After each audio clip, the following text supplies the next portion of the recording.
My guest today, Angela Duckworth, is a highly sought-after international speaker, author, and researcher.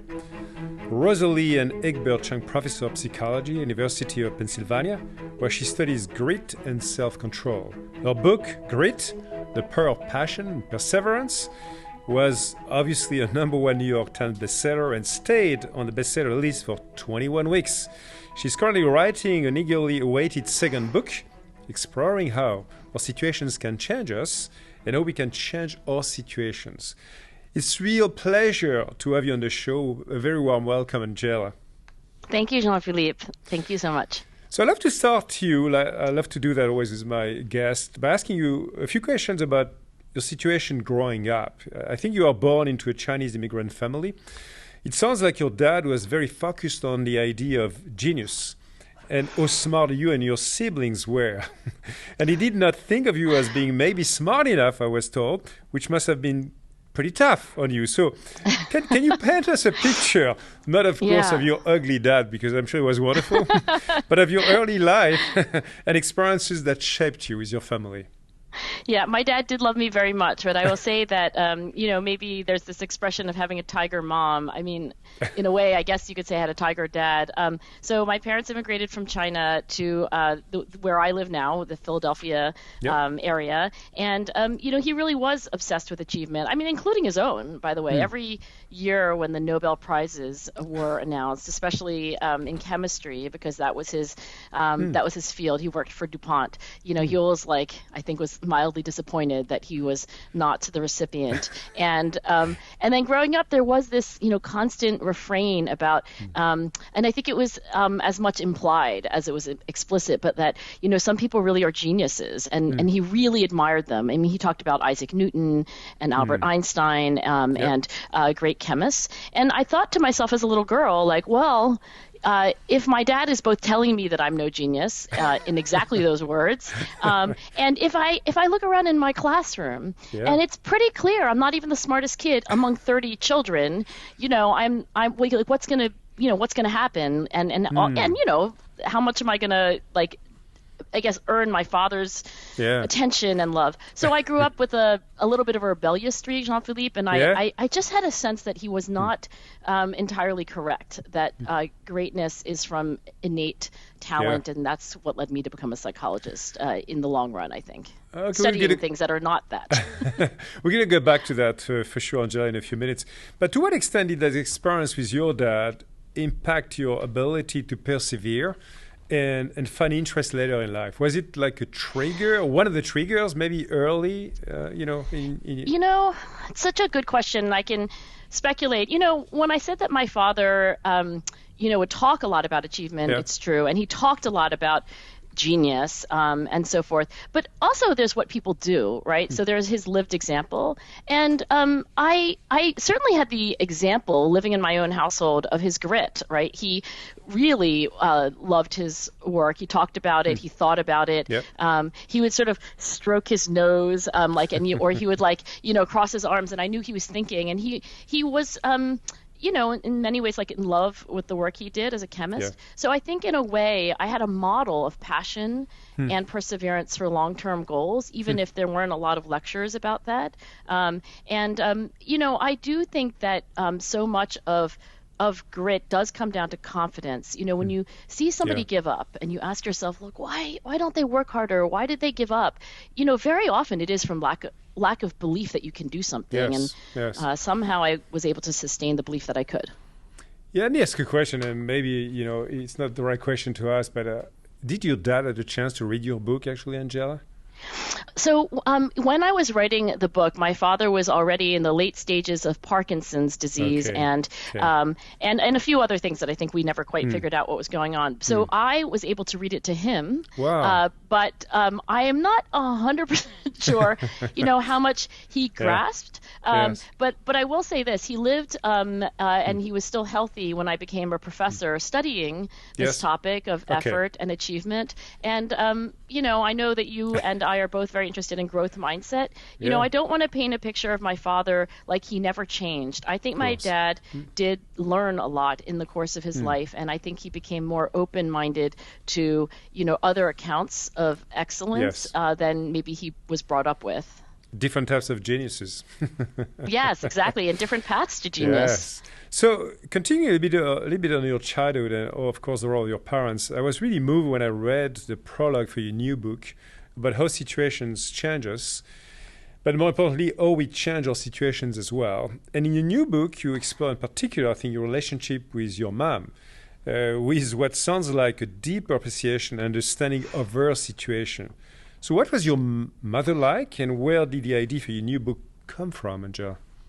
Well, Jean-Philippe, if this conversation leads to a title for this as yet untitled book, that will be a great victory for me. But let me tell you about my mom. My mother, was born in China with a Chinese name. When she came to the United States, very appropriately, she took on the English name Teresa, because I do think of my mother Teresa as being saint-like and selfless. One thing that was a big motivation for this book is that my life in the early years and even on into adulthood was a sort of simple story, which is that my father was obsessed with achievement and very gritty, and my mom was just this altruistic, benevolent woman who fed us all of our meals and was endlessly supportive, but wasn't herself ambitious and wasn't herself very gritty.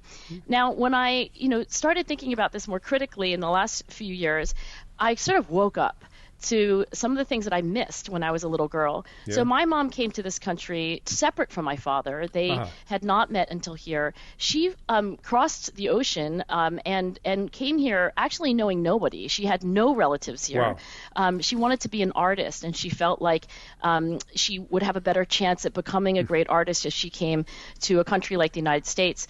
So when I grew up, the reason I didn't see any of this is that by the time I was born, I was the youngest of three. Yeah. My mother had become the dutiful housewife that at the time was expected of her. So I never saw her painting, and we never went to art galleries or museums.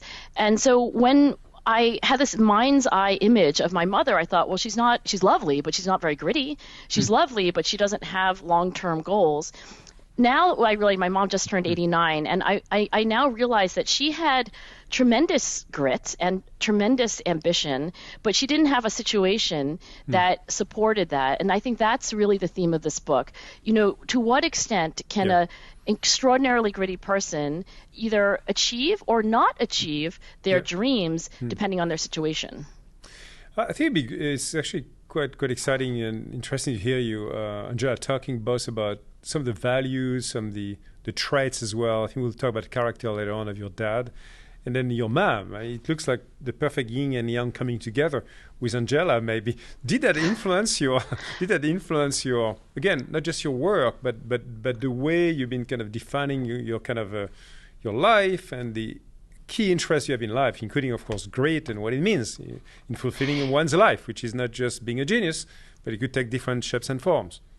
Well, first, I don't consider myself a genius. I think I do, though, feel. But you're very flattering, so thank you. I do feel like all of us, there is a kind of long shadow of our parents in our lives in one way or another. And I know Freud is a little bit out these days, but I think Freud was not entirely wrong to say that we are shaped by our childhood experiences, and that relationship we have with our parents, whether good or bad, is going to have a legacy.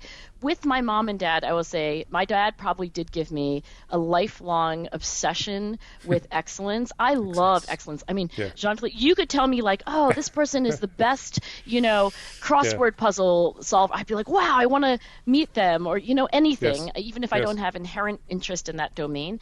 My mother is the soul of generosity. I will say that, waking up to the fact that I lived with a gritty woman, but neglected that, sort of ignored that, is making me realize that we should all have some humility. There's this painting my friend has called The Invisible Burden, and the painting, it's not famous, by the way. He just really liked it, so he bought it. And it's a man who's sort of standing, like his shoulders are bowed, and it's clear that what the painting should have is the picture of like a huge boulder on his back. But there's nothing there. It's just blue sky. And I think in a way, my mother was carrying an invisible burden. And so I couldn't see her grit because she was never standing upright and marching toward her goals. And I think that humility is part of my motivation to really grapple with the psychology of the situation. And as you mentioned, and probably this I do get from maybe both of my parents, whatever is true, I always want to know, where is the agency in this? What could we do? The relentless optimist in me thinks like, okay, but can we then change the situation to make our lives better? We'll come back to the changing of the situation, Angela, for sure, because I think it's a very important aspect of life. You're right about getting your first real sense of purpose during a summer break at college, when you worked at a summer camp with younger children. You're also right about having a strong gut feeling about the other occupations and choosing to go back to study. But when did you eventually find your why, Angela? It was many years later. So for a long time, like so many people, I think, and again, I think it's the rule, not the exception. I was just wandering around desperately trying to figure out my direction. Yeah. And now that I'm a university professor and, Jean-Philippe, you've mentored many, many scores of young people, I'm sure you too recognize this kind of hardworking person, lots of ambition, but they are desperate, they're ravenous for like figuring out what direction to start dedicating them. They would love to have a calling, but they don't. And that was me until that's the hardest thing, right? Not knowing where you're going. So I was 32 when I had, the realization, and I would like to say it was more of a dawning realization than a lightning like epiphany. There was this dawning realization, more gradual than I would have liked, that I should be a psychologist. And that summer that you talk about, and even the very brief time I had at McKinsey and being a classroom teacher and doing other things, I think they all contributed to this kind of, I think if I could become a psychologist who understands motivation, then I will be able to help children realize their potential. But, that was 10 years of completely, seemingly rudderless indecision between graduating college and starting my PhD. And so I think that is the rule, not the exception. I think many young people feel like, by the time you're 22, you should have total insight into where you're going, and it's a lot messier, unfortunately, and a lot longer than that for most people that I study. No, I agree with you. Did you see through a change in terms of new generations? I mean, youth today compared to, when you're younger, even myself, of course, even before that, in terms of a kind of an urgency to live your why and to know your why much early on, as opposed to wait for anyway. Yeah. I think one of the changes that is true for young people today is they simply have more choice. If I think about my own parents, and granted they were raised in China, and so that is a very different culture, but it was also a different time, right? They were born in the 30s. I think at that time in history, and if you go back even farther than that, like it was even more true. You didn't grow up thinking like, what's my why? What's my purpose? What's my direction? I mean, if you were a child of a blacksmith, you became a blacksmith, and for women, there was no choice.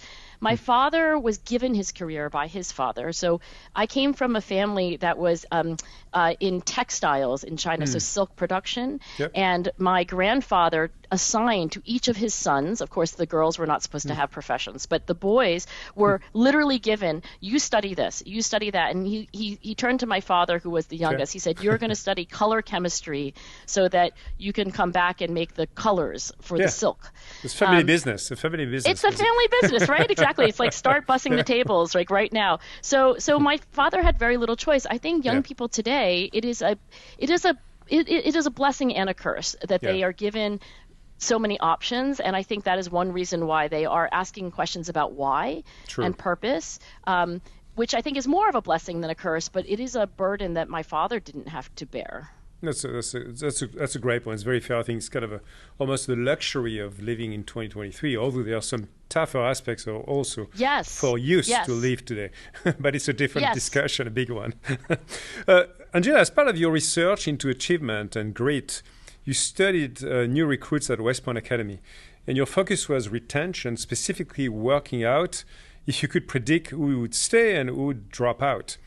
You've also widely researched the business world, interviewed top CEOs to test your hypothesis. And from your research, you're able to create and hone your theory on grit. So let's get into it, this famous grit. To start with, what is your definition of grit? So my definition of grit is passion and perseverance for long-term goals. And I want to put the emphasis there on long-term. Long-term. Because I think, people think like, well, you mean just being, conscientious or just being, intense about what you're doing. And I think it's really the stamina with which you are, loyal to this direction that you've decided to follow. And then also, of course, like very hardworking and resilient on bad days. So it's really a kind of marathon-like stamina. And I think a lot of people consider this word passion, which, the Latin root, it comes from suffering, right? So they have this idea of like, somebody who just like the mental picture, somebody who's just like furiously working like, all night. And I'm like, well, it's really usually not that because, if you do that, you probably can't do it for 10 years or 20 or 30. So it's a long-term engagement. I want to emphasize another thing about it, again, because I think there's sometimes a misconception. Maybe the word, at least in English, which I've never really been able to fully work out, like the etymology, but it sounds very grim. It's like grit, suffering, and really I've never interviewed a paragon of grit who didn't love their work. Yes, they're suffering. You'll never talk to a writer who says it's easy. You'll never talk to a CEO who says it's easy. But there is a love. There is a kind of intrinsic motivation as opposed to an external, obligation that drives this long-term commitment. Yes, no, it makes a lot of sense. So you've been obviously working and reading as well. I'm sure a lot of research that has been done by many psychologists and researchers at the time. And, we know that IQ clearly is not fixed. And recently on the podcast, I had a fascinating conversation with neuroscientist Dr. Najah Mejad about how the brain is capable of making new pathways into older adulthood. And many of the top purpose-led CEOs that I've opportunity to have on the podcast, who have been great at nurturing their own growth mindset. So one thing you suggest as a way of enabling a growth mindset and perseverance and learning about your interests and potential goals is what you call, I think, the hard thing rule. Can you elaborate on the hard thing rule, please? Of course. So Jean-Philippe, when I was in graduate school, as you just asked me, like, well, when did you figure out what you wanted to do? Well, I was 32 when I started my very first day of my PhD program. I was also pregnant with my second child, who would later be born, and her name was Lucy. But I basically was a young mom. I was a young mom and a young PhD student all at the same time. And as my children were growing up, I was, metabolizing all this research on achievement and goals. And it became very clear to me that any young person, and really any person of any age, will always struggle to do a hard thing because there's always the easier way out, right? Yes. And I thought to myself, how will my children learn grit, right? How will they learn to stick it out as opposed to give up early? How will they learn to work hard as opposed to loafing? And then my husband and I, Jason and I, we said, well, let's make a rule. So we called it the hard thing rule. And it had 3 parts. So with our 2 young daughters, Amanda and Lucy, we said, look, the first part is this. You have to do a hard thing. But we gave a very specific definition because of the research on the 10,000 hours of practice and so forth. Yeah. So we said, you have to do something that requires deliberate practice, which you and I can talk a little bit more about, because it's very specific and it's not just working hard. But anyway, they knew all about it because Uncle Anders Ericsson, would come over for dinner, and he told them what that meant. Second part of it was that you can't give up in the middle. So if you sign up for ballet for the spring, and maybe at the fourth lesson you say, that's not for me, I don't want to do this. We say, and we have said this to them, that's totally fine. At the end of the spring, you can choose another hard thing, right? As long as you're doing something, but you can't quit in the middle. That was the second part. We wanted them to learn very early what it was like to fulfill your commitments to another person, and in this case, your coach or your teacher or your classmates or your teammates. And they very often requested to quit their hard thing in the middle, like, oh, I decided I don't want to do track. And we're like, oh my gosh, what a great realization. You can quit track at the end of track. So then the third part, and I think this is very important and not obvious, I think, to some parents, that nobody could choose your hard thing but you. So I did not tell my daughter to do ballet. Jason did not tell them to play violin or viola or whatever other thing that they were doing. They had to make that choice themselves because we wanted them to learn at the earliest age about intrinsic motivation. I love that. And we'll come back to that as well. I mean, that determination. And I love the way you talk about not giving up in the middle of the road, but at some point as well, you also need to understand how far do you go. Exactly. At the appropriate time, you should absolutely ask yourself, what should I do? But I don't want them to learn the lesson in life that you're constantly at a crossroads. And again, maybe Jean-Philippe, as somebody who has mentored many more young people, especially in the workplace than I have, I think there is sometimes this kind of like constant, monitoring, like, should I be in this company? Should I be in this job? It's like, it's an important lesson in life to learn to keep your head down, at least for some period that you feel like you've made a decision. Like, I'm going to do this for the next year. And get this, and then I'll be at a crossroads. But you're not always at a crossroads. That's not very healthy either.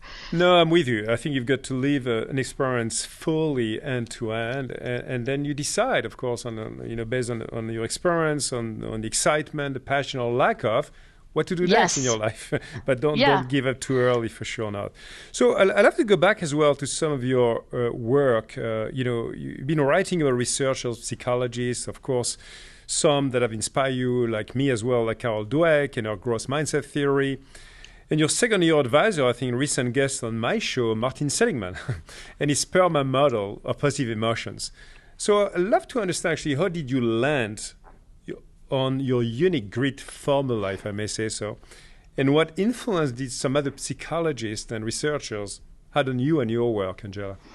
I think we probably have many of the same influences, Jean-Philippe, Carol Dweck among them. Now, Marty Seligman was my PhD advisor, and in addition to Carol's work on growth mindset, which I was introduced to actually probably a little bit later than I should have been. I probably discovered her work maybe even toward the end of my PhD. But of course, Marty was there from the very beginning. And what Marty Seligman, whose work on optimism very well, and his work on PERMA as an approach to happiness that has many features, including A, which is achievement or accomplishment. Yes, a big one. So I think the influence of Marty was severalfold. But the one I would like to emphasize is the one that I've been thinking about lately, because I think if I tried to run a counterfactual of my life, like what would Angela Duckworth be doing if she had not crossed paths with Marty Seligman? I feel quite certain that I would not be the psychologist that I am today. I might not even be a psychologist at all. He was a mentor to me. So, apart from the scientific influence, and learning to think like a scientist and think big, which of course he taught me to do and modeled for me, he was a kind of mentor that I could say I would not be half the scientist that I am, if at all, were it not for him. And I think what Marty did at key moments was to help me see ambition that I didn't permit myself to see. And the reason I bring that up is that I have lately come to the belief that nobody who achieves great things does so by grit alone. I think that there is not a single high achiever who can say that they've done everything like kind of DIY, do it yourself. Yes. And in my case, I now realize how utterly dependent I was on his encouragement. And he really did see what I could do before I had any glimmer of that myself. Every time we would submit a paper, he would say, well, why don't we go to psych science? Like, why don't we go big? And I would think to myself, like, what, me? Like, and so he constantly was like enlarging my horizons. And I have to say that, he continues to do so. And so this continual dependence on mentors, I think, is something which is hidden from maybe especially young people. And they think you should be able, if you're great and you're gritty, you should be able to do it yourself. That's exactly the opposite of the truth. And could you feel that wave of positivity coming from Martin, where he was coaching you, mentoring you, as he talks about positive emotions? And the funny thing, the paradox of Marty Seligman is that he is the father of positive psychology and, maybe has done more than any other scientist to spread the gospel of happiness. But he is not, and I think he has probably shared this with you as well, he's not a cheerful person. And, his like kind of default expression is this like downturned, mouth, and he crosses his arms and he has that baritone voice that and he would very rarely say positive things to me. But I will say that he was in the deeper way, right? So maybe superficially he didn't look like a cheerleader, but in a deeper way, and this is again why I've been thinking about it so much. I don't know that human beings have evolved to be their own sole source of encouragement and confidence. I mean, you asked me about confidence in the very beginning of this conversation. Yes. That's not human beings. Aristotle said, man is a social animal, and we depend on other people's opinions. None of us are confident enough to keep thinking we can do it without someone else saying you can do it. And Marty, in so many ways, and not always verbally, said to me, you can do it. Which was fantastic encouragement for you, I guess, Angela, early on in your trajectory. I'd love to go back to your definition, right, of grit when you talked about passion and purpose for the long-term goals. Yeah. Because I think having goals and connecting goals with our purpose is a big part of positive leadership. That's my belief. But sometimes people need a way in finding their purpose, number one, which can seem really daunting, especially for younger listeners, I found. So recently I was talking to Stephen M. R. Covey, also my podcast, author of Trust and Inspire. Yeah. And, about connecting others with a purpose. And he says he has to start with you being inspired by a goal and purpose. It starts with you, with each one of us. And that way you can light the fire for others. And he says everyone can inspire, and that is a learnable skill, but it has to start with you. So how would you describe, first of all, your own purpose? and has it changed over the years? And the way you think that all of us can learn the skill as well of becoming more inspirational. This is a daunting word that people use to talk about leadership. You get to be inspirational, and it's very intimidating for most people. Yeah, I think it's intimidating on both sides, both the leader, who is supposed to be the one inspiring, and honestly also the generally younger follower or the person who does not yet feel like they have their purpose. It's, we're all daunted, but I couldn't agree more with Stephen and with you about that this is learnable, that there is a way, there is a path, right? And so I'll tell you about my path and maybe some speculation about the questions that you just asked. So as you just asked, and I said, well, I was 32 when I figured this out. I would define my purpose today, my top level goal, the telos that gives meaning to everything I do is maybe in 3 words, because I've kind of tried to get it more succinct over the years, is to increase psychological wisdom. And I think I used to have a wordier version, which is to use psychological science to help children thrive. But increased psychological wisdom broadly, to me, captures it and is easier to remember because it's 3 words. I tell my graduate students, every time you cross out a word, you get 25 cents. So, I saved, like whatever, $1 or something on this top level goal. I think in terms of that being a very kind of North Star compass for me, a direction. It was a path that was not even clear when I was 32. I mean, it wasn't that if you asked me on my first day of graduate school, like, well, what's your calling? What's your purpose? I wouldn't have been able to articulate that. So like many people, I'm guessing you as well, there's been a continual like sort of exploration, refinement, if you will. Maybe at some point you kind of know, but you're still refining it. Yes. And that's certainly the case for me. In terms of then like my advice for somebody on the inspiring side versus the younger side, I'll take that first. So maybe people who are more in positions of leadership currently, as you are, and to some extent as I am. I think that the thing I've been trying to do is to be very honest about how messy, nonlinear, and unpredictable the path was. Because when I talk to young people, it's a little bit like, they have this highlight reel of kind of, people like you or like, their boss. Yeah. And they don't see the dark days. They don't see the moments of indecision, the complete and total stupid decisions you made that cost you, a lot of grief and time. So I try to be honest. For example, last year I was on sabbatical, and so I didn't have to teach, and I had completely protected time to write the book that you very generously brought up. It was a disaster, Jean-Philippe. I mean, honestly, I was a dumpster fire, as I like to tell my students. Oh my gosh. I mean, I really lost perspective. The writing went terribly. I tried so hard. I got nowhere. I was like digging myself into a hole. It's very important for me to tell young people about that, because I don't want them to see like, oh, and then she wrote a book, and then she wrote another book. I'm like, oh, wait, did I just tell you about the time that my confidence was -3 on a scale from 0 to 10? Exactly. So I think honesty would be... Honesty would be the advice there. And then for young people, I think just some patience and some I think they don't know how normal it is to not know what you want to do.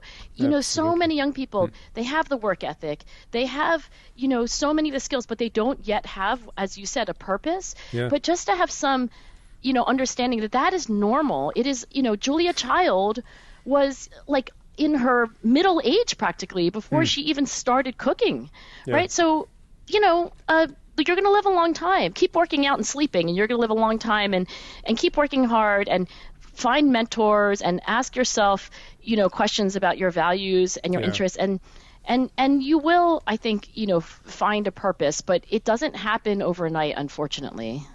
I'm with you 100%, and I think it's something you got to explore. I mean, by chunk, by in your life steps, whatever they are. But you need to dare doing something about it and experiencing new things so that you can actually test yourself at the core of yourself. Can I give you a metaphor, Jean-Philippe? Because I thought about this for a while, and I was like, how do I explain this to you? So this is the metaphor that I have found to be useful for young people. I tell them about the paramecium, right? The paramecium is a single-celled organism, one of the most primitive on the planet, and it's one cell. It's just one cell. So it doesn't have like a brain, but it has just this like hardwired instinct to, like, if it's warmer over there, it swims over there. If it's, if there's food over there, it swims over. And then if it's cold, or if there's not a lot of food, it swims away. So it just has this kind of instinct, number one, to move toward, a sustaining environment. Like, this feels good. And then the second rule it has, and these are good rules for young people, right? Like, this boss makes me feel great. This company makes me feel energized. This team makes me feel good. I feel like I'm making a contribution. Fine, just move toward that.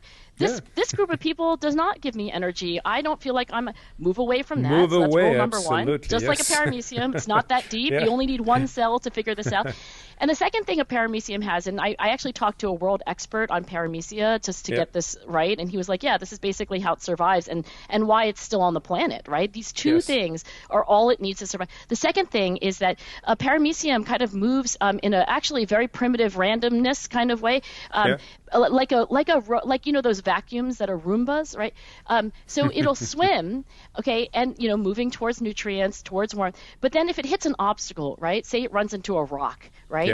It has this very primitive survival mechanism. It backs up, and then it just tries a random direction, and then it goes forward. If it hits the rock again, it backs up, just like one of these like stupid Roomba vacuums. And I say to young people, I'm like, look, when you hit an obstacle, back up, try something else. Okay, it's still not moving, back up and try again. So, that period of life, I wouldn't go back to my 20s for anything. It was so hard. But I think if you're in that young part of your life where you're not yet convinced of your purpose, you don't have it all figured out, move towards warmth and nutrients. Yeah. And when you hit a real obstacle, back up, try something else, back up, try it again. And like the paramecium, you will survive. Love the analogy. It's wonderful. I'm sure we can ask Microsoft Copilot or ChatGPT to actually deliver a video just based on your recording. Exactly. I'll do that right after the episode. Using your great technologies, bring it to life. I would love that. Just to visualize that, Angela, would be. One of the things, Angela, I've been fascinated by, and what inspired me actually to start making the podcast, was the idea of the 3 circles of positive leadership that you know so well: me and others, me and the world. And within each circle, of course, doing some work. With my own foundation in my home country in France, we're exploring what we call the 9 positive leadership powers, which are very specific skills, behaviors, attitudes to drive a positive impact in the world. So we would work on building self-confidence, managing your positive energy, or building the change with others to drive that positive change in the world. Just love to ask you your thought about the way you would build on grit to drive a positive change in the world. I think the word that you use there with skills, right? Yes. Is so important, and also the fact that there is not just one of them, right? 9. Yep. I know other people may have to. I've been reading a lot about John Wooden, the legendary basketball coach, yes. Who I never met. Unfortunately, I didn't have the wherewithal to introduce myself while he was still alive. But as you know, he was the winningest coach, arguably in NCAA history. Depends on which statistic you choose. Yep. And I think one of the things that he left the world was this like pyramid of success. And so I think probably the modern person might know this through Ted Lasso, because Ted Lasso, the TV series, was modeled on John Wooden, very explicitly. Yes. So Jason Sudeikis has said this. Anyway, so whether it's John Wooden's pyramid of success, there's like multiple, building blocks in the pyramid, more than 9, or your schema. One thing we could agree on is, one, there are skills, right? Like John Wooden and like you, I really believe these are not innate. It's also not something where you can look at this and say, well, this one I don't have. Self-confidence, that's not me, right? It's like, well, how do I get more self-confidence, right? Exactly. This is a skill I can develop. The other thing is just that the plurality, right? It's not one thing, right? And I don't know that there's a magic number, but like everybody I know agrees that it's more than one thing. So these skills are plural, not singular. Yep. So in terms of like, grit, I think one of the things that I would like to share that I think was maybe a revelation to me. I started off studying achievement. I found these high achievers had something in addition to talent that I would call grit. Then as I got more into it, I realized that grit was in some ways the output or the outcome of having multiple skills, a growth mindset orientation toward failure and setbacks. Also practice. Maybe I'll just double click on this one as an example, and then I'll conclude my answer to that one. So we mentioned this hard thing rule, right? And I told you that my daughters, when they were growing up, got to meet Anders Ericsson because we were collaborating, and he would sometimes travel to Philadelphia, and he's the cognitive psychologist who gave the world this idea of deliberate practice. Yes. So here's a skill that I believe anybody could learn. So what Anders found is that world-class experts, they don't just work hard. And it's not just that they put in 10,000 hours. And by the way, to his dying day, Anders was so frustrated that the world got the wrong message from his research. Yes. There's nothing magic about 10,000. In fact, almost anybody puts in more than 10,000 hours. Like just having a job for 40 hours a week, just start adding up the thing. You're like 2,000 hours a year. Like, oh, wait, how come I'm not an expert after 5 years? Well, what Anders found is that the quality of practice may be more important in some ways than the quantity. And the quality of practice depends on 3 things. All of them you can learn. So this way of practicing like an expert is a skill itself. So the first learnable thing, right? Anybody could do this starting right now. He found that experts practice with a very particular goal. So they know what they're trying to do better. If it's a Monday at work, you can ask yourself, do I know what my goal is this week? What am I trying to do better? Am I trying to be more patient at the beginning of meetings? Am I trying to have better agendas? Am I trying to maybe align what I'm doing better with the strategy for my team? Whatever. Am I trying to be, a little less procrastinating? So you have a goal. The second element of deliberate practice out of 3 was that you really had to concentrate with full attention on what you're doing. So if you're an Olympic skier and you're practicing a downhill run like Lindsey Vonn, you are only concentrating on that goal during that run. You're not multitasking. You're not checking your text messages and so forth. That's also learnable. And the third element, which is a lifelong journey for all of us, is that you have to learn how to take feedback. None of us were born knowing how to do that. All of us are learning how to do it better. But those are 3 facets of what deliberate practice is. Of course, you have to repeat this over and over. And one of the things that my daughters were blessed to have growing up is because they grew up with Anders Ericsson in our lives, they never thought that like this kind of thing, some people do it, some people don't. It's a skill, one of many. And I think in terms of your 9 positive leadership powers, like to me, you can break down all of them and say, how do I learn that? How do I improve that? And the answer will be, there is a way. Yes. I love that framework in terms of developing our own learning appetite all the time, and the best way to apply that learning actually, in action every day of our life, which I think has to be very intentional, as you said, having a goal of what you want to achieve. Exactly. And all the 3 things you mentioned, actually, Anja, is something it's something we discuss a lot with many of our guests, obviously. So it will be a number of wonderful cross-references between what you just said and many of my guests, which I love. Now, I'd love to go back and quote a sentence from your prologue, which really resonates with this idea. You'll see your situations can spark virtuous cycles, amplifying tiny changes over time, and creating a rising tide of confidence, effort, and success.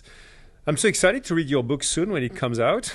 You talk about an approach you call the 3 when I have it finished. Yes, I know. So keep my warm encouragements to you, Angela. Let's assume that. But would you mind actually maybe uncovering a little bit some of it with what you call the 3 boxes model, what it is?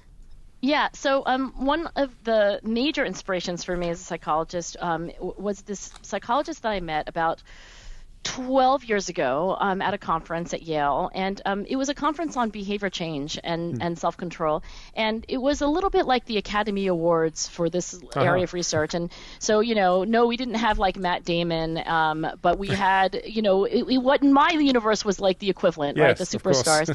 And I was a junior academic, so I was just thrilled beyond belief that I was there at all. But on the first day, there was a talk on what was called the process model of behavior, and that was given by James Gross at Stanford University. Yes. He studies emotion, but he said, look, this is how your emotions come to be. He's like, when you feel something like fear or anxiety or happiness, joy, interest, anything, it just feels like it's just there. He's like, but if you ask what happened just before that emotion, there was something that happened just before. It was a thought, a thought like this may go badly. Okay, well that's going to lead to anxiety or fear. Oh my gosh, I can do this. Okay, that's going to lead to confidence. Like, oh, I wonder if that person thinks worse of me. Well, that's shame, right? So he said, as an emotion psychologist, you can back into sort of any emotion by this second thing that happens before this third thing, because I'm going to say it's in 3 boxes, and that is the thought. But then he said, look, wait, let's not stop there. Let's ask what led to that thought. What leads to our thoughts? What happens right before we have that thought? And sometimes the thought is conscious, sometimes not. But what happens before? He says, you're in a situation. You're in some objective situation. Someone says something to you. You see something happen, like you get a failing grade, you get a positive performance review. So the 3 boxes is box number 1 is your objective situation, the physical and social circumstances in which you happen to be at the moment. The second box is your thoughts, right? Like how you understand that. These are subjective, of course. The third box is your response. That's the 3-box model of human behavior. You can take any behavior. You can take grit. You can take giving up. You can take losing your temper. You can take, whatever you decide to do on Tuesday morning. Like, you could say, what was the thought that led to that? What was the situation that led to the thought? And that to me was very inspiring because, Jean-Philippe, what it gave me the idea was that most people that I know who are trying to succeed in their goals and are maybe finding that they're falling short of their goals, they think, I need to try harder. I need to work on box number 3. I have to stop procrastinating. Correct. I have to stop eating junk food, to stop, going on social media late at night. Like, I need to start, doing that. So they're only thinking about box number 3. And what, if anything, what I hope this book would enable people to do is say, like, let me step back and say, what were the thoughts that led me to do? Why did I procrastinate? Why did I? Yes. Yeah. Then let me ask the question: what situation, what company can I work for that will lead me to my best self? What boss could I have that will lead me to my best self? How can I change the settings on my cell phone? That's also box number 1. That's your objective. What if I put my cell phone in a different room? Would that change? So that to me is the inspiration. And I really do feel like when I grew up, you asked me about my childhood, I don't want to speak for all Asians, but my parents were Chinese, and they're really, there's this expression in Chinese that translates to eat bitterness. There is to me sometimes a kind of overly simplistic view of achievement that's like, oh, you just have to work hard. You just have to use willpower. You just have to have inner strength. That's not what really gritty people do. They're always trying to put themselves in the best possible situation to make that hard work and that high quality work easier. No, I think it's so true, Angela. I mean, it reminds me of this quote I love using all the time, and maybe I don't have the best memory of the quote, but it says something super well. Watch your thoughts before it becomes your world. Watch your words before it becomes your action. Watch your actions as they become your destiny. And I love that. I think it was attributed to Mahatma Gandhi. Others say Thatcher, actually, Mrs. Thatcher. I don't know who said that, really. I don't know either, but I've seen that, versions of that quote as well. And I love it because all about this thought process and the core belief we have in ourselves, and the way we process that or not, and the way we are able to step back in our mind to actually reflect on what's coming from this little voice, this interpretation we have before we jump, before we even talk, before we drive an action, and we stay. I think there's a version of that quote, and there are many, and I don't know that anybody really knows. There's a version of that which says, watch your thoughts because they become your actions. Watch your actions, they become your habits. Watch your habits, they become your character. Watch your character, that becomes your destiny. And the only friendly amendment I would make to that quote is, watch your situation because that will shape your thoughts. So that's the part where I think, like, okay, let's go all the way back to the very beginning. Let's go back to box number 1. And with my daughters who are now grown up, they're 22 and 21, I think they should be, you use the word intention. I think young people should say, I want to be intentional about what city I live in, what company I work for, the friends that I choose to be with, what I do with my, my cell phone, because that is box number 1 for you. You should watch that, because guess what? It will become your thoughts. Guess what? That will become your actions. Guess what? That will become your character. Guess what? That will become your destiny. Love it. It's going to be one of my new quotes, Angela. I got a new one with your permission. Okay, it's going to be. I don't know who said the original one, but the last thing, I'm pretty sure I think I could, take ownership of that. Let's shift gears. I'd love to talk a little bit with you as well about the world of work. It's changing very fast. 23% of jobs expected to change in the next 5 years, according to World Economic Forum, and millions of people will need to move between declining and growing jobs. What do you think is the best way these days to actually acquire new skills? Yeah, there's two things. One, very briefly, just a passing comment. I like you, maybe not as much as you. I speak to investors, right? Sometimes early investors like venture capitalists, sometimes a little later, even public markets. And everybody that I talk to who's a very successful investor says, the market is everything, right? Like, yes, you have to pick the right company. Yes, you have to pick the right leader. But if you're in the wrong market, right? Like if you have missed the boat on AI, guess what? You can pick the very best person in the worst market. You're still going to lose all your money, right? So the market is obviously everything, but in a way, it's like pick the right macro box number 1. Like, so you want to be in that. I will say, in terms of a young person, or as you pointed out, the brain is always changing. We're always learning, so we shouldn't think about this as being a young person's game. If you want to acquire skills, because as you point out, the workplace is changing, and we're constantly being asked. I mean, I think the irony of AI is that we're being asked actually, and I know it doesn't seem obvious, actually to be smarter and more intentional and more critical in our thinking than ever. The AI doesn't diminish that responsibility, and it increases it. So there's a paper that I was involved in. I don't think it's published yet, but the basic gist of it is this. You look at Department of Labor statistics on jobs, and you look at job changes over years, and these are from surveys of employers, and employers are asked about what jobs they have, but critically they're asked to indicate on a variety of dimensions what characterizes that job. Does it require detail orientation? Does it require, punctuality? Does it require teamwork thinking, and so forth? etc. Yeah. Exactly. And, one thing is clear, and I don't want to say it's the only thing, but it's kind of relevant to what you just asked, is that there is a kind of, we call it intellectual tenacity. Yeah. There is an increasing need in the marketplace for people who are lifelong learners and who have a kind of, persistent curiosity, not a cursory curiosity. Many people will be like, gee, I wonder what Cameron Diaz is doing right now. I will look it up on the internet. That's not what we're talking about. It's more like I can't figure this out. I'm going to ask this person. I still can't figure it out. Now I'm going to look at this video. Wow, I think I understand it, but now I'm going to go deeper. So that, I think, is something that the labor statistics suggest is increasingly in demand, and like we have been violently agreeing about, like I think it's learnable. Sometimes people think, well, yeah, but some people are like that, and I'm not. It's like, well, guess what? You can be like that too. First of all, just start doing it. I think there is a lot of habit to this kind of approach to learning. So building on that, Angela, you talked about the famous law of the 10,000 hours, right, to master a skill.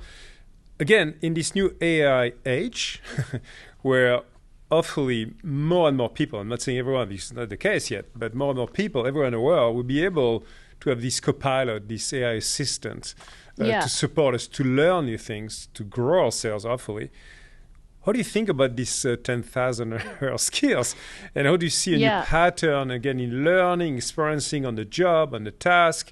What does it mean? How is it going to change maybe our learning mindset and the way we're going to educate, we're going to learn a job, and so on and so forth? Yeah, well, I won't pretend to be able to foresee the future, especially now, because, and anybody who's not aware that, this revolution in technology isn't like, it's not even that we should use the future tense. It is changing everying. Like, right now. Well, wake up, because guess what? Yes, it's happening. You can close your eyes, but it's going to happen anyway. So I love this question, Jean-Philippe, and I would say this. One of the things that I think was the deepest insight from Anders Ericsson and this work that became popularized as the 10,000 hour rule. By the way, that came from one study of German musicians, violinists in a certain music academy in Germany. So we really ought to take Anders' work as showing the importance of the quantity and the quality of practice. But one of the things that I think he would himself have said that was less known, but the core insight was when people develop expertise, his first research was on chess. Let's take chess players as an example, but it's true of everyone. The thing that really happens, and this is true for physical sports also, is that there are increasingly sophisticated mental representations, mental pictures that are increasingly sophisticated, and that's what's really going on in a grand chess master's head. What happens when you practice with feedback and with goals and so forth is that you have increasingly sophisticated mental models of the chessboard, of the game. Same thing if you're a skier, same thing if you're a product manager, right? Now, what does this mean for AI? To me, it suggests that we now have something that never existed in human history. We have the possibility of upgrading our mental models of what's going on at unprecedented rates. But instead of people thinking like, oh, great, now I don't need those mental representations. Now, it's going to think for me. No, it's going to think with you. Exactly. And you are going to be, if you choose to, right, you're going to be smarter than any person has ever been on the planet before. Because this is, to me, I know I'm preaching to the preacher. You know more about this than I do. This is like the invention of writing. You know, like, I don't know where this will go, but I think the potential for us to make us wiser, smarter, more creative, more productive, and more critical is there if we choose to take it. No, love it. I know time is passing fast. I hope you get a few more minutes with me, Angela. There's been I like to ask you about the importance of passion as a key predictor of success, and how it compares as well to the idea of intrinsic motivation, as Daniel Pink talks about in his book Drive, that I'm sure you know well. Just for the listeners, Pink argues that intrinsic motivators like autonomy, mastery, and purpose are what leads to better performance, satisfaction, and personal fulfillment. So Pink doesn't focus on passion the same way. Instead, he places a strong emphasis again on autonomy, suggesting that people are more motivated and perform better when they have control over their work and environment. So how important to you is this sense of autonomy that he talks about? Does intrinsic motivation relate to and differ from passion in your framework?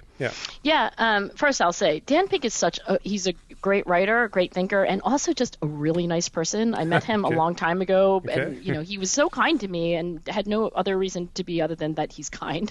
So I will say that. Do I agree with him? Yeah, and let me say exactly why. What Dan Pink did in his book Drive was, in a beautiful way, capture a theory in psychology called self-determination theory, and indeed it posits there are three elemental human drives. One is for autonomy, one is for mastery or competence, and the third is for belonging or connectedness, right? So those are the three things. And what this theory says, and Dan Pink, so beautifully wrote about, was that we have this instinct for that, and that is, those conditions set us up to do things that we find to be intrinsically valuable, as opposed to I have to do it by obligation, it's being forced on me from without. Let me tell you about the data, about why I agree with him. I mean, I agree with him kind of intuitively, but also the data that I've collected. I have collected data on grit and on intrinsic versus extrinsic motives, and it's crystal clear. The data say that people are driven by intrinsic motivation to do things that take a long time, that are very, very hard. Grit is correlated with intrinsic motivation. It is not correlated with extrinsic motivation. And just to double click on autonomy in particular, I do think this is not scientific, Jean-Philippe, but just when I think about my friends, I'm in my 50s, and if I just think of who's really happy, the people who are really happy actually have a great deal of autonomy over how they spend their time and what they're doing. And those who are not as happy, they could be just as rich, just as materially comfortable, but those people often do not have a sense of autonomy, ownership. I'm doing this because I want to do it, not because I have to do it. So I think these are all part of a piece. And so I do believe that what Dan was writing about is deeply connected to grit, and I have data that suggests exactly that. No, super. I love to mention another quote by Abraham Lincoln on character, because I know you've been studying characters for many years. He said character is like a tree, and reputation is like its shadow. The shadow is what we think of it. The tree is the real thing. So how would you go about defining the real thing, Angela, about character? What is our character? And what have you come to learn over the years of studying many people's characters? I know you studied that at Lens. I love that. I've never heard that expression, and it's so apt. Character, the tree, and then reputation is the shadow. So character, was appealing to me in part because of Aristotle, who said that the good life, truly the good life, is a life not of pleasure necessarily, although everybody wants pleasure in some degree. It's a life of character. And then if you ask how did Aristotle define character, in so many words and in translation, my interpretation is that it's everything that you do and that you feel, that you think, that is good for other people as well as for yourself. And there are philosophers who study Aristotle who I think would say that that's true. So it's everything that we do that is good for others and as well as for ourselves. And the reason I think it's so important is that, I think, often when you think of character strengths like honesty or grit, but, you could argue, and I would argue, curiosity is also a character strength, even appreciation for beauty, empathy, compassion, generosity, forgiveness, the list goes on. It's plural, as we were, alluding to earlier. I think that the reason it's so important, and I think increasingly important in today's day and age, is that many of these virtues have a singular feature that make them very hard to do, which is that they are not immediately rewarding. They're only rewarding in the time. long run. Yes. Honesty, right? You know, I won't name names, but I was talking to somebody I really like, except for they told me the story. He said, you know, I was going to a restaurant, and this restaurant is so stupid. They had this offer. It was a chain restaurant, which I think made him feel like this was okay. They had this offer that, you know, if you enter your email address, you get $5 off. He said, so I would just go to the restaurant every time, and I would just enter a new email address. I think over, you know, a few months, it was like $400 or $500 that, like, I got. And I thought to myself, okay, that is not honest. No. I like this person, but I don't think that was honest. Yeah. And when I think about character, it's like, well, on that day, it's more rewarding to get $5 off, right? Yeah. On the next day, it's still immediately rewarding to get $5. Honesty does not give you immediate pleasure, Yeah, for you know, sure. and kindness doesn't always give you, and forgiveness. Oh my gosh, Yes. it's so much Yes. more rewarding in the short term to be angry at someone than to forgive them. So I think character is timeless, and I think it's timely. Yes. And I really think that when we talk to young people especially, we have to tell them that every virtue you can think of, every single one has this trade-off between Yes. what you're going to feel right now today and what you will be in the long run. And so this idea of character as a tree, the other reason I like it is that, you know, trees don't grow overnight. They take tending and feeding and Years. sunlight and Yeah. years. Nurturing. And nurturing. You can't grow a tree overnight. You Yes. can't grow character overnight. But Yeah. honestly, I say this as a mother, Jean-Philippe, nothing is more important than your character. I love it. So just building a little bit of that, I mean, I know you know deeply Martin Seligman 2004 values in action model, where Martin talked about 24 character strands grouped into 6 broad virtues: wisdom and knowledge, courage, humanity, justice, temperance, and transcendence. In your opinion, Angela, I know it's a big question, which virtues are the most critical for us these days as individuals, and which matter the most in organizations and teams? So I'm kind of asking for the most universal virtues that resonate or drive the most positive impact, hopefully, in the world today. Well, and just to be clear, when I say character strengths, I'm using that synonymously, interchangeably with virtue. And I was a graduate student while that taxonomy was being created, literally next door. So Marty Seligman and also Chris Peterson were the two architects of that. And I was sitting in the desk next door to the office. So occasionally Chris would come. You know, originally there were 23. And Chris said, 23 is not a very beautiful number. I have to go back into my office and think of a 24th virtue. And he did. And I can't remember which one was the 24th one, but there was originally not quite 24. Anyway, the point is that I think that, you know, when you ask me, like, maybe what would be the cardinal virtue, right? You know, and arguments have been made. Some people think it's self-control because of this element of delay of gratification to all of them. I think that argument has been, some people like Barry Schwartz would say it's wisdom, right? Because wisdom is knowing which character strength or which virtue to call upon in that moment, at that, at that, in that situation. I think you could. I've thought about it a long time. I'm like, well, maybe it's honesty. Some people would say courage. When Navalnya, died recently, to me, I thought, like, you could make a very good argument that is courage, because you need to be brave to do any of the things that you would say is like a life of character. I don't know whether there's ever going to be a settled debate, but I will tell you this as a scientist: they are all positively correlated. They are all positively correlated. When you find a child who is curious, knowing nothing else about them, you can predict, on average, that they will also be good at delaying gratification. On average, they will also be generous. On average. So if you ask me why all these virtues are correlated, the answer is, probably, complicated. But I will say, I think there is some interrelatedness. There are certain environments that encourage us to be good people, and that kind of comes out in these things being core. And also, I think any one of these in a way leads to another. What would happen if you started out today and you said, today I'm just going to try to be a little bit kinder than yesterday. Maybe I can do one favor for one person. I will guarantee you that there will be a chain reaction. That kindness is going to lead you to gratitude. That gratitude is going to lead you to forgiveness. That forgiveness is going to maybe fill your tank a little bit. And maybe you will be a little more self-controlled. Maybe that will incline you towards just a little bit more courage to say what you really think in a meeting. So I think the fact that these virtues, these character strengths, are correlated suggests to me maybe it doesn't matter which one you start with, as long as you start. No, I love the way you talk about practicing our virtues, one day at a time and one goal at a time. And it's a good, maybe a good segue into my last couple of questions, Angela. I've been really fascinated by the way you talk about goals, which I think is quite important. All my life I've been setting kind of goals. In the business side, of course, all the way from KPIs to OKRs, blah, blah, blah, but also to my personal life goals. And so, understanding the difference between low-level, high-level goals, and you use, I think, a tree analogy, or another way you describe it is by the idea of hierarchy of goals. So what is the best way of understanding and shaping and framing our goals? And particularly, I love you to talk about the way we can figure out our highest level goal, all the way down to the daily goals that you just talked about. What a goal is, Jean-Philippe, the scientific definition of a goal is it's a desired future state. It's a desired future. That's what a goal is, right?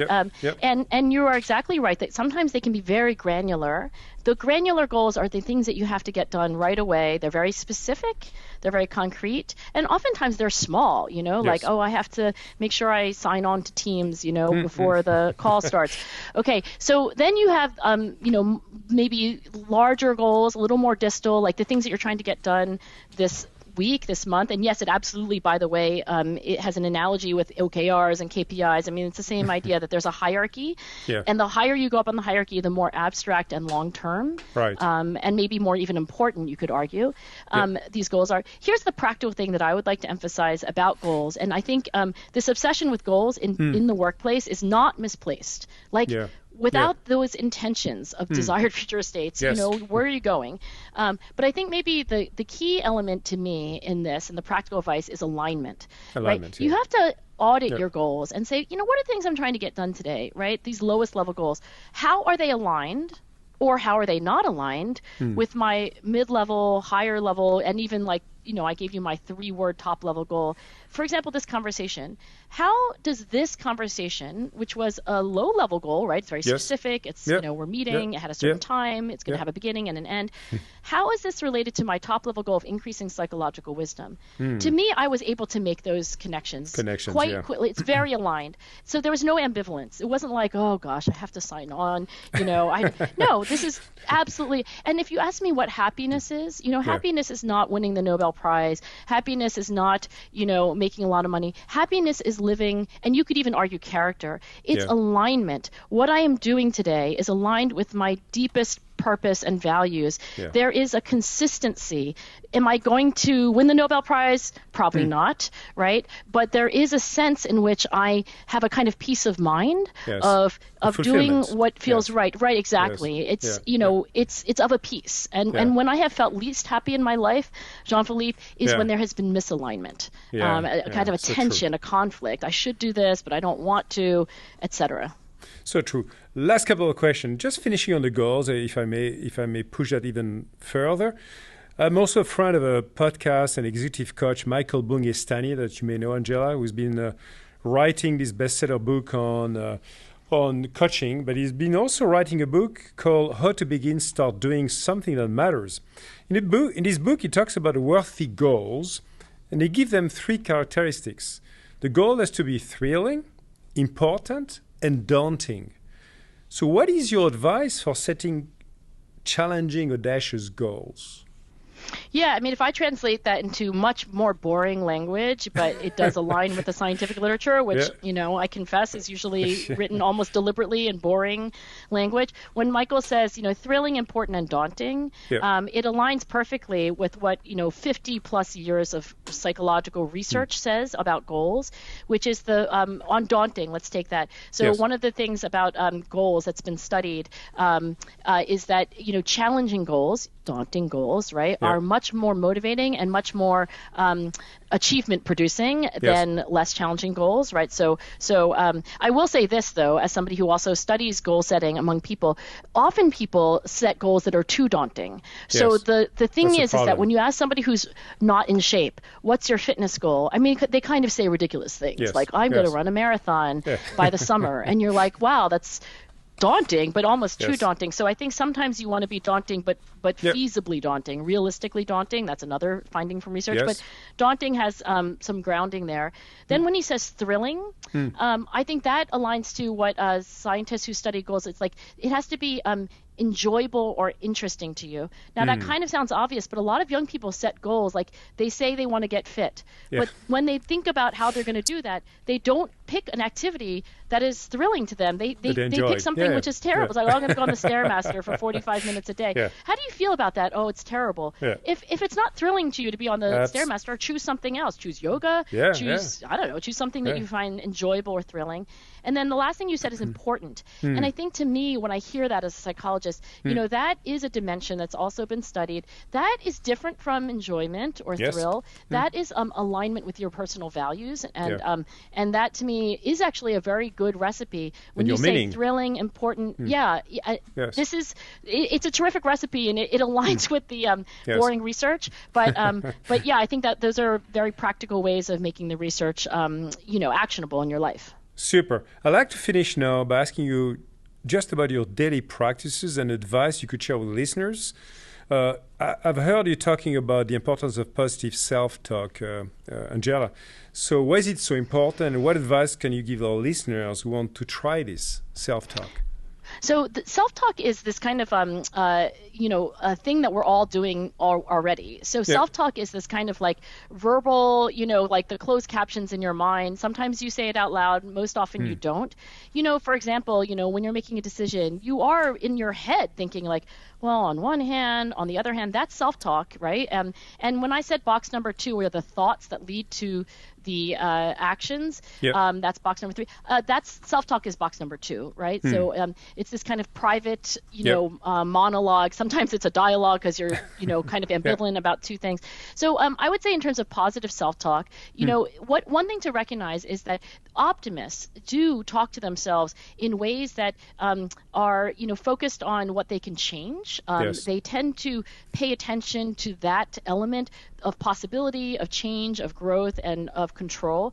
Pessimists tend to have self-talk which dwells on the negative. Let me put all of my energy into the worst case scenario. And nothing is controllable, by the way, as well. And nothing is controllable. Do anything about it. Yes. Yeah, and that really also leads to kind of like it's everyone else's fault. I mean, so I think this positive self-talk is a skill, as you may have guessed, I think. Yes. And I've been practicing it myself, and usually I'm pretty good at positive self-talk. But in that very difficult year I mentioned, really my self-talk was very negative. It was I said these kinds of things. Self-talk. I literally said, I'm going to retire. I'm a terrible psychologist. I'm a terrible writer. This is, I don't deserve like my job. And then I would, write it in my journal, and then I would say it out loud to my husband. And only by practicing more positive self-talk, like, well, this year's terrible. This book is not going well. This paragraph doesn't work. But it's not that I'm bad, right? So I did have to learn how to shift my self-talk. In that case, just to have a little more perspective. But self-talk is happening. You do it, I do it, we're going to do it today. All the and time. just to kind of listen for your self-talk is probably the first. Yeah, exactly. All the time, whether we know it or not, whether we're conscious of it or not. Yeah, so I think that's important. Wonderful. Very last question. Beyond the positive talk, by the way, it's all about positive talk as well. What are the other practices you have day by day, Angela, to grow your positive energy and drive it and carry it to others in your life? Well, one thing that I've been thinking a lot about right now is just a feeling of solidarity. And I think it's appropriate because not only the Surgeon General, Vivek Murthy, but, a lot of other people have raised concerns about like an epidemic of being alone, right? Yes. And I see that with young people. It's like you can get your food DoorDash to you. You could Zoom into you could live a life of practically solitary confinement.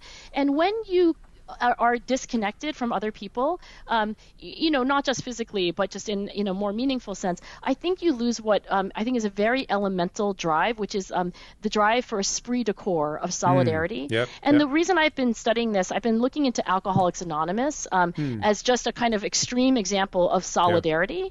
And what I think is really important and what I've tried to do and where I am happiest and where I feel most aligned is when I am working on a project, Jean-Philippe, with other people that I really trust, that I enjoy. After this conversation, I'm going to go to a 2-hour meeting with collaborators. We're planning on work we're going to do. We're signing up to do this work without any payment. Yeah. In fact, maybe but what is more beautiful in life than that feeling of solidarity, that feeling that you are together trying to do something challenging with people that you in some way love.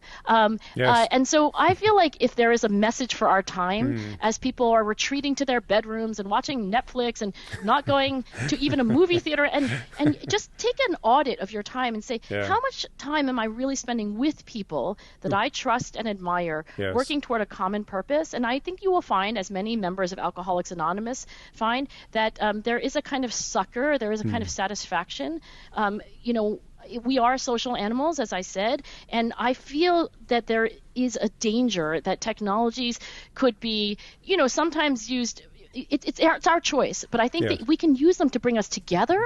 We can use them to isolate, and I hope we choose to bring us together, because solidarity is one of the most important sources of satisfaction in life. What a wonderful closing, Angela. I couldn't dream of a better one. So let me thank you from the bottom of my heart. It was a wonderful dialogue. I mean, I think all the listeners have been increasing their psychology wisdom with you, healthy psychology wisdom with you, Angela. I can feel it. Certainly I did myself. And the way you've been walking us through this wonderful combination of passion, perseverance for long-term goals, bring honesty, but also patience and excellence all together. Thank you so much for this wonderful journey, what you do, and really waiting for your book to come up. We'll have another conversation when it does. Exactly. I hope, Jean-Philippe. To be continued. Thank you so much, and take care, Angela.